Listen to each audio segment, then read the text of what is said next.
ద్రౌపదీదేవిని సత్యభామాదేవి ఒక ప్రశ్న వేసింది. ఆ ప్రశ్న వేస్తూ ఆవిడ అడిగింది, నీ ప్రియభర్తల నిర్మల చరితుల ప్రకటతేజుల లోకపాల నిభులన్ పార్థులని ఒక భంగిన వదలక చెలువా ఏ భంగి భజింతు తగిలి ఒక్కరొక్కని కంటే నువిద నీకేవురు అనురక్తులగుట అత్యద్భుతంబు నగు మొగంబుల కాని నెలినాక్షి నీ దశ పతులకు కింకిరిపాటు లేదు వ్రతము పెంపో మంత్రౌషధ వైభవంబో సరస నైపథ్య కర్మ కౌశలమో చతుర విభ్రమోల్లాస రేఖయో వెలది నీ విశేష సౌభాగ్య హేతువు సెపుము నాకు. ఆ సత్యభామాదేవి ద్రౌపదీదేవితో మాట్లాడుతూ ఒక విషయాన్ని తెలుసుకోవడం కోసమని ప్రశ్న వేసింది.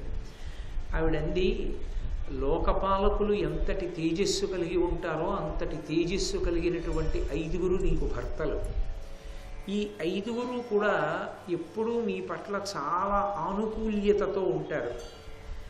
ఒక్క భర్త ఉన్నటువంటి నేను ఆయన్ని కొంగున ముడివేసుకోవడంలో ఇబ్బంది పడుతున్నాను. 5గురు భర్తలు నీకు అనుకూలంగా ఉండేటట్టుగా నువ్వు ఎలా ప్రవర్తించగలుగుతున్నావు? పైగా భర్త అన్నవాడు ఒక్కసారి కాకపోతే ఒక్కసారైనా కోపంగా చూస్తాడు, లేకపోతే యావగింపుగా చూస్తాడు, విసుగ్గా చూస్తాడు. అసలు నీ భర్తలు నీ పట్ల కోపంగానూ చూడరు, విసుగ్గానూ చూడరు. అలా విసుగు చెందకుండా, కోపం లేకుండా, యావగింపు లేకుండా నీ వంక ప్రసన్నులై చూడడానికి నువ్వు ఎటువంటి చారిత్రమును, ఇటువంటి నడవడిని ఎలా కలిగి ఉన్నావు? అది ఏమైనా వ్రతం చేస్తుంటావా అలా భర్తల్ని స్వాధీనుల్ని చేసుకోవడానికి? మంత్రౌషధ వైభవంబో, ఏదైనా మంత్రాన్ని జపం చేస్తుంటావా? లేకపోతే ఏదైనా మందు పెట్టావా భర్తలకి? ఔషధ వైభవంబో సరస నైపథ్య కర్మ కౌశలమో, వాళ్ళకి ఏది ఇష్టమో తెలుసుకుని వాళ్ళు మెచ్చుకునేటటువంటి వస్త్రాలు, వాళ్ళు మెచ్చుకునేటటువంటి భూషణాలు పెట్టుకుంటుంటావా? చతుర విభ్రమోల్లాస రేఖయో, ఇది మరీ విచిత్రమైనటువంటి మాట. లోకంలో ఈ మాటని ప్రయోగించాలి అంటే అవతల వారి హృదయం కూడా చాలా జానతనం ఉన్నవారైతేనే ఇలాంటి మాట వాడగలరు. ఆవిడ అంది, ఆ సత్యభామ, చతుర విభ్రమోల్లాస రేఖయో. మనం చూడండి, ఆ ఘర్షణ అని లోకంలో ఒకటి ఉంటుంది. సాన పట్టాము అంటారు. సాన పట్టినప్పుడు ఒక గరుకైనటువంటి వస్తువు మీద వేరొక నునుపైన వస్తువుని ఉంచితే ఘర్షణ చేత అది నునిపెక్కుతూ ఉంటుంది. అలా నీ దగ్గర ఉన్నటువంటి అద్భుతమైనటువంటి తెలివి చేత, నీ దగ్గర ఉన్నటువంటి అద్భుతమైన బుద్ధిబలం చేత వాళ్ళని ఎప్పుడు ఏ సందర్భంలో ఎలా మాట్లాడితే నీకు వశవర్తులై ఉంటారో అటువంటి మాటలే మాట్లాడుతుంటావా? ఒకవేళ నువ్వు ఏది మాట్లాడుతున్నా భర్త నాకు వశుడై ఉండాలి, నా వశం తప్పకూడదన్నది దృష్టిలో పెట్టుకుని ఇప్పుడు మాట్లాడుతుంటావా? కాబట్టి విభ్రమోల్లాస రేఖయో వెలది నీ విశేష సౌభాగ్య హేతువు శివము నాకు. ఇంత విశేషమైన సౌభాగ్యం భర్తలు 5గురు కూడా నిన్ను అలా అనువర్తించడం, ఎప్పుడూ నీ పట్ల విసుక్కోకపోవడానికి కారణం ఏమిటో నాకు చెప్పవలసింది అని అడిగింది. ఇందులో ఈ ప్రశ్న వేసేటప్పుడు పూర్తి నిజాయితీ లేదు ఆ ప్రశ్నలో. 5గురు భర్తలు నీకు అనుకూలంగా ఉన్నారు అంటే నీ పాతివ్రత్యమో, నీ ధార్మికమైన నడవడియో అన్న మాటలు ఆవిడ వాడలేదు. ఆమె 5గురిని వశం చేసుకోవడానికి నిషిద్ధమైనటువంటి ప్రక్రియలేవో వాడుతూ ఉంటుంది అన్నది సత్యభామాదేవికి ద్రౌపదీదేవి మీద ఉన్నటువంటి అభిప్రాయం. అందులో సందేహం ఏం లేదు. అది ఖచ్చితంగా ఒక మహాపతివ్రత అయినటువంటి ద్రౌపదీదేవిని చిన్నబుచ్చి మాట్లాడటమే, ఒక తక్కువ స్థాయి చేసి మాట్లాడింది. నువ్వు ఏం చేసి భర్తల్ని వశం చేసుకుంటావో నాకు చెప్పు అంటే, అక్కడతో ఊరుకోకుండా, ఏనును నీ వలన నిజముగా ఇది ఎంతయును ఎరిగి కమలదలాక్షుంబుని వశగతుని చేసి అనూన స్నేహానుభోగయుక్తి దళిర్తున్. ఇవన్నీ ఎందుకు అడుగుతున్నానంటే, నీ వలన ఇందులో ఉండేటటువంటి కిటుకులు నేర్చుకొని కృష్ణ భగవానుణ్ణి నాకే వశవర్తుడయ్యేటట్టుగా చేసుకుని ఆయనతోడి సౌభాగ్యాన్ని భోగాల్ని నేనొక్కదాన్ని అనుభవించాలనుకుంటున్నాను. ఇది ఇంకో తప్పు. ఎందుకని అంటే, ఒకటి ద్రౌపదీదేవిని ఆ ప్రశ్న వెయ్యడమే దోషం. నువ్వు ఎలా భర్తల్ని అంత అనుకూలంగా ప్రవర్తించగలుగుతున్నావు, వారి హృదయంలో స్థానాన్ని ఎలా పొందగలిగావు అని అడగడంలో దోషం లేదు. కానీ ఆమె వేసిన ప్రశ్నలో ద్రౌపదీదేవి పట్ల ఒక న్యూనతాభావం కనపడుతోంది. అది ఒకటో తప్పైతే, ఆమె దగ్గర ఏదో ఉండకూడనటువంటి సిద్ధులు ఉన్నాయని, ఉండకూడని ప్రయోగాలు ఉన్నాయని, అదేదో తెలుసుకుంటే కృష్ణ భగవానుడి పట్ల తాను కూడా అలా అన్వయం చేసి ఆయన్ని తనకి వశవర్తిని చేసుకోవచ్చని, కాబట్టి మిగిలినటువంటి సమతల ఇంటికి వెళ్లకుండా కృష్ణుణ్ణి చెయ్యవచ్చని ఆమెకి ఏదో మనసులో ఒక నిశ్చితాభిప్రాయం. అందుకని ఏకాంతంలో ద్రౌపదీదేవిని ఈ ప్రశ్న వేసింది. కాబట్టి నువ్వు నాకు చెప్పవలసింది, నేను కృష్ణుణ్ణి వశవర్తుణ్ణి చేసుకుంటాను. వెంటనే ద్రౌపదీదేవి జవాబు చెప్పేటప్పుడు ఆవిడ మానసిక స్థితిని చెప్పారు ఎర్రాప్రగడ. ఎందుచేత అంటే, ఈ ప్రశ్న వేస్తే వెంటనే సాధుశీల మహాపతివ్రత అయిన స్త్రీ ఒక మాట అనొచ్చు, నోరు మొయ్యి పిచ్చి పిచ్చి మాటలు మాట్లాడకు అనొచ్చు. కానీ వచ్చినది కృష్ణ భగవానుని యొక్క భార్య. రెండు, ఎంత గొప్పవారైనా అటువంటి ప్రశ్న వేస్తే సహించాలనేం లేదు. కానీ అవతల వారు ఆ ప్రశ్న వేయడంలో అపరిపక్వత, ఓ పరిపక్వత లేనటువంటి స్థితిని పట్టుకుంది ద్రౌపదీదేవి. అదే ఆవిడ పరిణతి. ఈమెకి కనీసం పోనీ ఆ అడిగేదేదో చాకచక్యంగా అడగడం కూడా చేత కాలేదు. ముఖం మీదే కుండబద్దలు కొట్టినట్టు అడిగేసింది. ఎంత అమాయకురాలు! ఈమె కోరిక ఏమిటంటే కృష్ణుణ్ణి తనకి వశవర్తిని చేసుకోవాలని. నేనేదో అటువంటి ప్రయోగాలు చేస్తూ ఉంటాను, అందుకని నా దగ్గర తెలుసుకోవాలనుకుంటాను. ఈమె చాలా అమాయకురాలు, అలా మాట్లాడకూడదు, అసలు అటువంటి అభిప్రాయాలు మనసులో ఉండకూడదు ఏ భార్యకి కూడా. ఇది అసహ్యం వేయడానికి కారణం. ఇక జాలి వేయడానికి కారణం, ఈమె ఎందు పరిపక్వత లేదు. అసలు నన్ను అలా అడగడం మొదటి తప్పు అయితే, నేనేదో చెప్తే దాన్ని కృష్ణ భగవానుడి మీద ప్రయోగిద్దాం అనుకోవడం రెండో తప్పు. తన బేలతనాన్ని తాను బయట పెట్టుకుంది. కాబట్టి జాలిపడవలసిన విషయం కూడా ఉంది. అందుకని అది ద్రౌపదీదేవి యొక్క పరిపక్వత. ఈ పరిపక్వత ఆమె జవాబు చెప్పేటప్పుడు ప్రారంభంలో చెప్పినటువంటి మాటల వలన వ్యక్తం అవుతుంది. ఆవిడంది, అని అడిగిన మది మించుక గినుక ఒడమ అడచుకొనుచు కృష్ణ మృదుల హాసినియగుచు కృష్ణభామిని కనుగొని ఇట్లని నిర్వికారాకృతి అయి. ఆమె ఏ విధమైనటువంటి వికారమును పొందలేదు. ఎందుచేత, ఎప్పుడైనా మనసు గాయపడేటటువంటి మాట ఏదైనా వింటే వెంటనే ముందు లోపల దాచుకోలేకపోయినటువంటి భావం ముఖమునందు, ప్రత్యేకించి కళ్ళల్లో ప్రస్ఫుటమైపోతుంది. ఎందుచేత అంటే, నవరసాలు చెప్పేది ఏవి అంటే కళ్ళు ఒక్కటే. మిగిలినటువంటి శరీరావయవములు ఏవి కూడా నవరసాలని చెప్పవు. అన్ని రసాల్ని చెప్పేవి కళ్ళు. ఎప్పుడైనా ఎవరైనా మాట్లాడేటప్పుడు కళ్ళలోకి చూసి మాట్లాడతారు. కళ్ళలోకి చూసి మాట్లాడినప్పుడు జవాబు చెప్పవలసినటువంటి వాళ్ళ మనసు ఏ పాటి అయినా తత్తరపడితే వాళ్ళ యొక్క భావన కళ్ళల్లో కనపడుతుంది. నిజంగా ద్రౌపదీదేవి కోపగించినదైతే ఆ కోపం ఆవిడ కళ్ళల్లో కనపడుతుంది వెంటనే. నిర్వికారంగా ఉంది అంటే మనసులో ఏ విధమైన వికారము కలగలేదు. ఏ విధమైన వికారము కలగకపోవడానికి కారణం, సత్యభామ అడిగినటువంటి ప్రశ్న పట్ల తాను ప్రసన్నురాలై కాదు, దాన్ని అభినందనగా స్వీకరించి కాదు. ఆమె దాన్ని అభినందనగా స్వీకరించలేదు. భర్తలు తనకు వశవర్తులై ఉన్నారు, దానికి ఏవో కారణాలున్నాయన్న మాటని ద్రౌపదీదేవి అంగీకరించలేదు.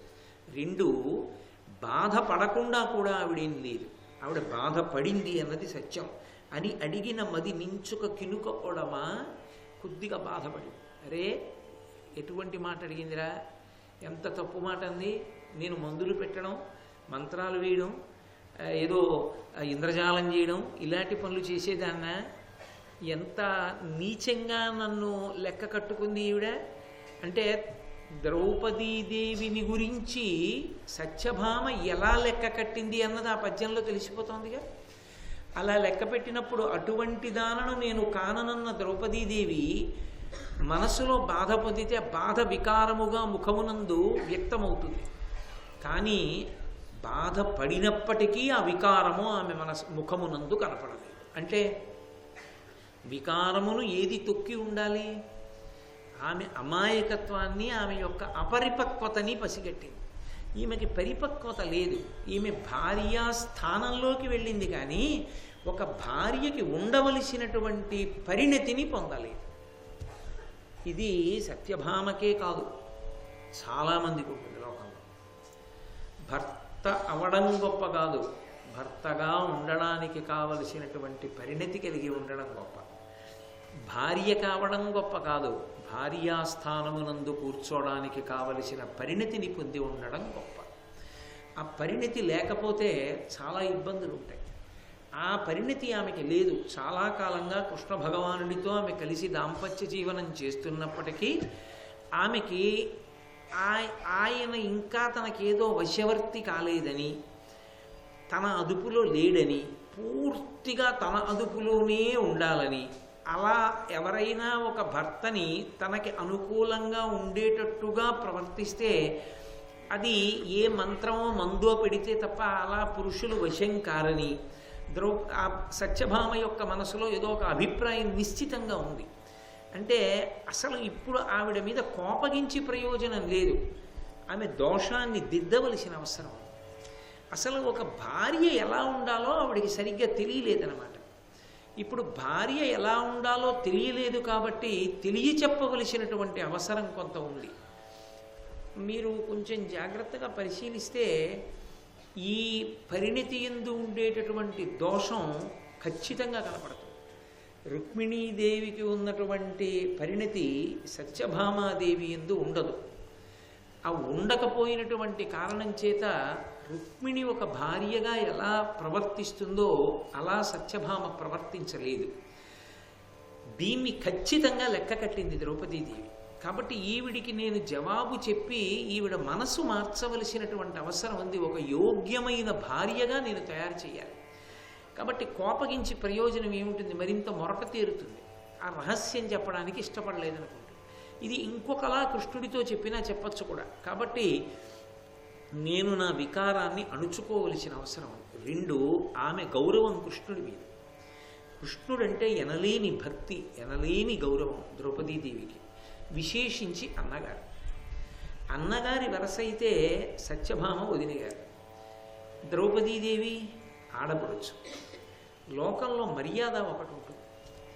వదినకి పరిణతి లేదనుకోండి, ఆడపడుచు బయట పెట్టకూడదు, దాన్ని వీధిలో పెట్టకూడదు. వదినకి తగినంత పరిణతి లేదు అని తెలుసుకుంటే ఆడపడుచు చాలా గుంభనంగా అన్నగారికి తగిన భార్యని తయారయ్యేటట్టుగా మాట్లాడగలగాలి. అది అక్కడ ఉండేటటువంటి పరిపక్వత, పరిణతి.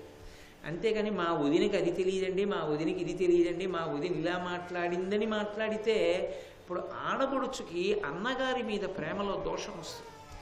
అన్న ప్రేమని కదా కోరుకుంటుంది చెల్లి. తోడబుట్టినది అంటే ఎప్పుడూ తోడబుట్టినటువంటి వాడి యొక్క జీవితంలో సుఖాన్ని కోరుకుంటుంది. మా అన్నయ్య సంతోషంగా ఉండాలి, మా అన్నయ్య సుఖంగా ఉండాలని కోరుకుంటుంది. మా అన్నయ్య సంతోషం, మా అన్నయ్య సుఖం దేని మీద ఆధారపడి ఉంటుంది? మా వదిన యొక్క పరిణతి మీద ఆధారపడి ఉంటుంది. మా వదిన ఎంత బాగా ఆయన్ని అనువర్తిస్తుందో అంతగా ఆయన సుఖపడతాడు మా అన్నగారు. ఇప్పుడు సత్యభామ ఇలా ఉంది అంటే మా అన్నయ్య కష్టపడుతూ ఉండాలి ఈవిడ వలన.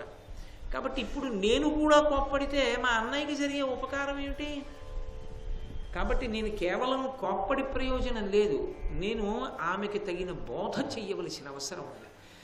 అది నిజంగా చాలా గొప్ప విషయం. ఒక్కొక్క వ్యక్తి అవతల వారి యొక్క పరిణతిని, స్థాయిని కనిపెట్టి తాను ఎంతవరకు మాట్లాడవలసి ఉంటుంది, తన కర్తవ్యం ఏమిటి అని తెలుసుకున్నప్పుడు తద్విరుద్ధంగా కేవలం తనకేదో అవమానం జరిగింది అని కాకుండా తాను ఎవరి కొరకు, ఎవరి సుఖం కొరకు ఆలోచించాలో ఆ సుఖం కొరకు ఆలోచించి ఆ వికారాన్ని మనసులో తొక్కిపట్టి ఆమె అనునయంగా సత్యభామతో మాట్లాడుతోంది అంటే నిజంగా ద్రౌపదీదేవి యొక్క శీల వైభవం ఎంత గొప్పదో, ఆమె తోబుట్టువుల్ని ఎంత మర్యాద చేస్తుందో, వదిన పట్ల ఎంత గౌరవం కలిగినటువంటి తల్లో ఆమె.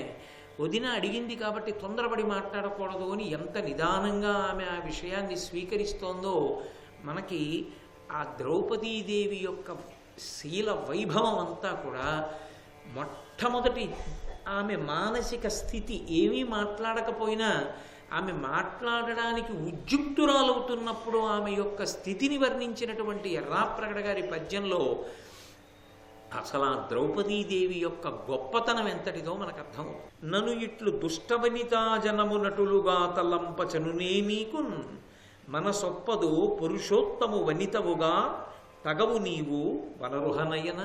వెంటనే ద్రౌపదీదేవి అంది, నన్ను దుష్టమైనటువంటి స్వభావము కలిగినటువంటి వనితల యొక్క గాట కట్టావు. నీచమైనటువంటి స్వభావం ఉండేటటువంటి స్త్రీలు ఎలా ప్రవర్తిస్తుంటారో అటువంటి వారి స్వభావాన్ని నా యందు ఆరోపించావు. ఆరోపించి మాట్లాడావు. ఇది తగదు, అలా మాట్లాడకూడదు. నేను అటువంటి నీచమైన స్వభావం ఉన్నదానను కాను. వనితవుగా తగవు నీవు వనరుహనయన. ఎవరికి? పురుషోత్తము వనితవుగా. పురుషోత్తముడు మా అన్నయ్య కృష్ణ భగవానుడు. ఆయన చాలా విశాల హృదయుడు, పరిపూర్ణమైనటువంటి వ్యక్తిత్వం ఉన్నవాడు. అటువంటి వాడి కీర్తిని నిలబెట్టవలసిన అవసరం భార్యగా నీకు ఉంటుంది. నువ్వు వేసిన ప్రశ్న బట్టి నాకు ఒకటి అర్థమవుతోంది. అసలు మా అన్నయ్యకి భార్యగా నువ్వు తగినదానవు కావు. ఒక్క మాటతో ఎక్కడికొచ్చి నిలబడాలో అక్కడ నిలబడాలి. ఇప్పుడు సత్యభామ అతిశయానికి పోవడానికి మాట్లాడుతున్నది రుక్మిణీదేవితో కాదు, ఎవరితో మాట్లాడుతోందో ఎలా మాట్లాడాలో తెలుసుకుని మాట్లాడాలి. ఇప్పుడు అసలు నువ్వు మా అన్నయ్యకి తగిన ఇల్లాలివే కావు.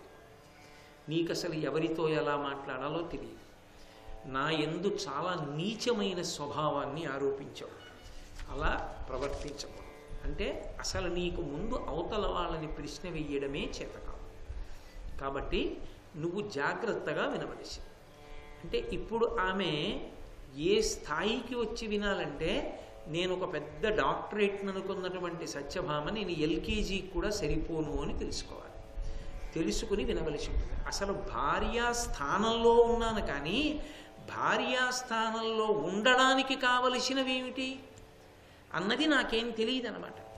కాబట్టి అసలు నేను ఇప్పుడు ఆ స్థానం యొక్క విలువ ఏమిటి, ఆ గౌరవం ఏమిటి, దానికి ఉండవలసిన అర్హతలు ఏమిటి, నాకున్నవేమిటి బేరీజు వేసుకుని కనీస అర్హతలను నేను సంపాదించుకోవలసి ఉంటుంది.